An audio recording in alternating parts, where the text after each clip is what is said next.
No, let's move on to Ian Stone. Ian Stone, are you here yet? Another Stone. Comedian, Ian Stone. Are you Ian Stone?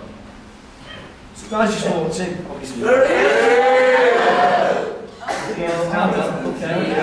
Let's move on to you, Tim. Right. I'll be Ian Stone. You want to be Ian Stone? Sure, you can call. I answer to you. Okay, so Ian was going to do a 3-minute. I won't do that.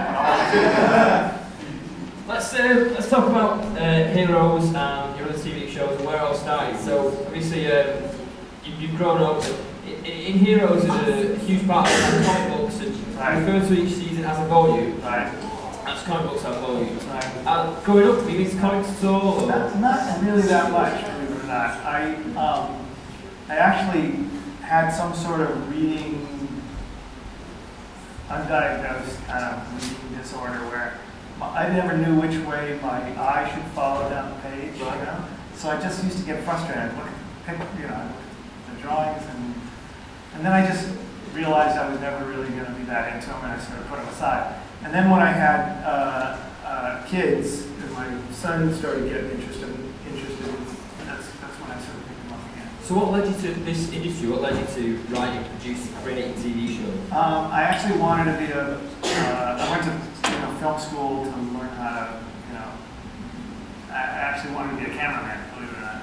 And then I worked my way through film school and directed my own, little short movie and took it around after I got out of film school, and everybody, says, that's a great film, but what do you have for me? And I was never quite sure what they meant. They meant obviously the script. And Yeah.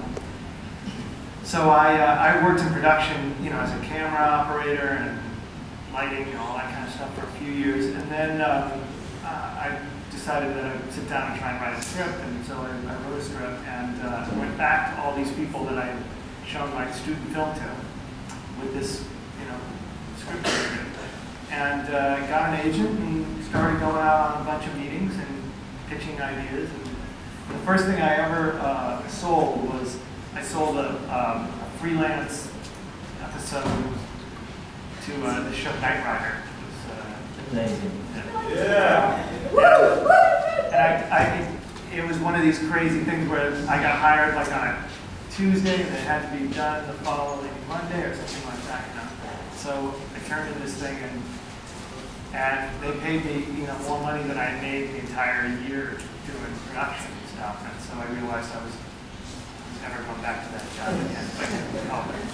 So you were a freelance writer, you did one episode, and then so you say about the pitching then. A lot of people don't it's like 100 pitches. One show gets made, and you've had like 3 or 4 shows made.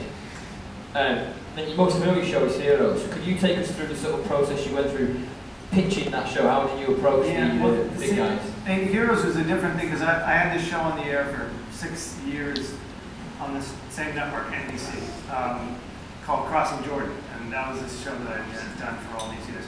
And so I was kind of like an in-house guy. I was a very sort of well-known producer at the network, so it was a lot easier for me than coming in off of the street. And the truth is that a show like Heroes probably never could have been done by somebody coming in off the street. It was too different than what they had been used to. And the only way that I was able to sort of get it through all of the complicated politics was that I actually used the idea that I would have this other show on the air as a way to sort of keep away from them. I was always busy when they called. I had a crisis down on the set.